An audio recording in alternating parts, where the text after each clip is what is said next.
Welcome back to the Hearth's Edge. This is a really fun walkthrough video where we are going to do carved apple skulls that I used for my birthday party.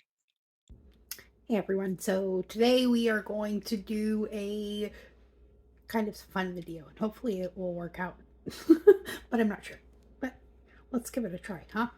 I am currently trying to make little apple skulls. So they're going to go inside the apple cider that I am preparing for my birthday party tomorrow, which I'm wicked excited about. We're having a late costume party. Um, Oh, yeah. Thanks, as always, for joining me here in this space. This is At the Hearth's Edge. So, thank you for those of you who are returning. And if you're newly subscribed, welcome to the Magic family. All right, so I'm going to try and get a really good view. I already kind of started on one of these, and as you can see, I've kind of shaped the bottom of this. And all I'm really using is this. Oops, I just started on 4. This little vegetable peeler. This is a Swiss peeler, and I highly recommend that for this project right now. It also has the little eye remover, which is great for like potatoes and that, and it's going to be really great for creating our skull eyes. Now, I'm going to set this camera up, and I'm not sure if this is going to work very well, but we're going to give it a shot so that you can actually see what I'm doing. Okay, so first we want to just continue to remove all the skins. I'm just going to do this really quick. On the next one, I'll get a little bit more detail. And then as far as all these apple scraps, I'm going to put them in these little mason jars, and I'm going to make some apple cider vinegar. So that should be really fun too.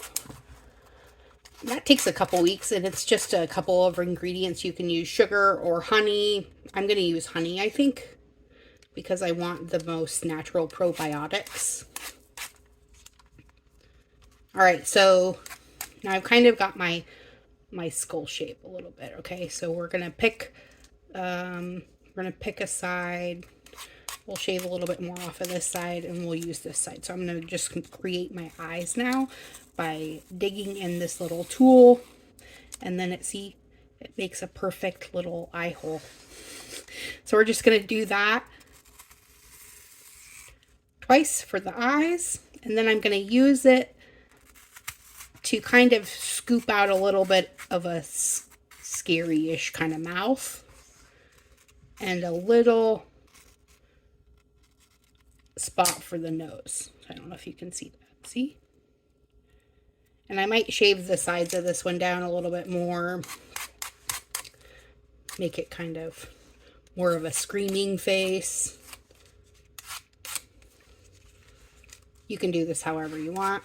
You can also leave parts of the peel intact too as well.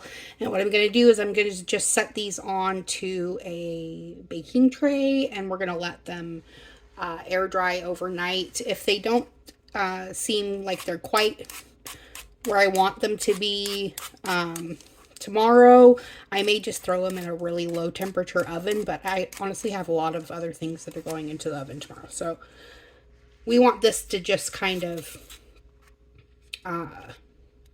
turn all brown, and ideally you can stick them in your dehydrator and let them dehydrate for, I don't know, 6 to 8 hours at, I think it's 180.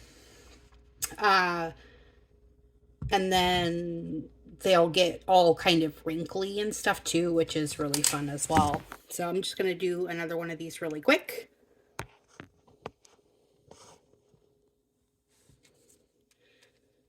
So I started at the bottom and did more of a straight cut with it. Or you could even go around in a circle too if you're...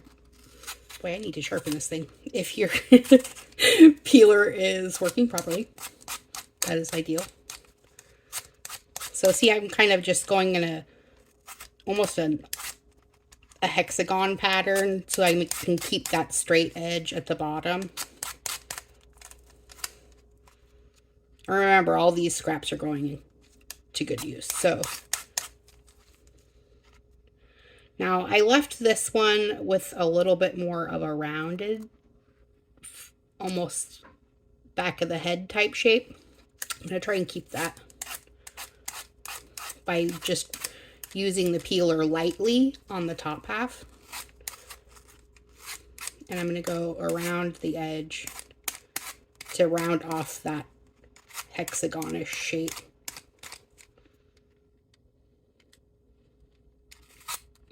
I think my apples are a little bit riper than I would normally like. You want a good stiff apple for this too, but this is working. It's what I had, so. Since we're not really going to be eating these ones, I wanted to use up the ones that were already getting ready to go bad. No, zero waste and all.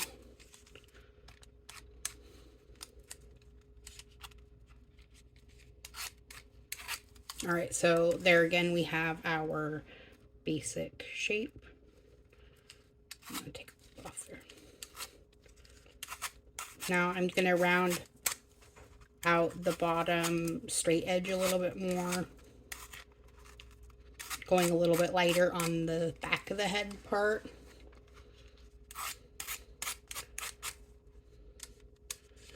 And then the face I'm going to go a little bit flatter on. So see how I made this edge a little bit more flat, and this side is a little bit more rounded. And then we're going to just do the same thing. Oh, pardon the dog. And this one we're going to do the scream mouth, go long ways with no nose. There, see that? I love these.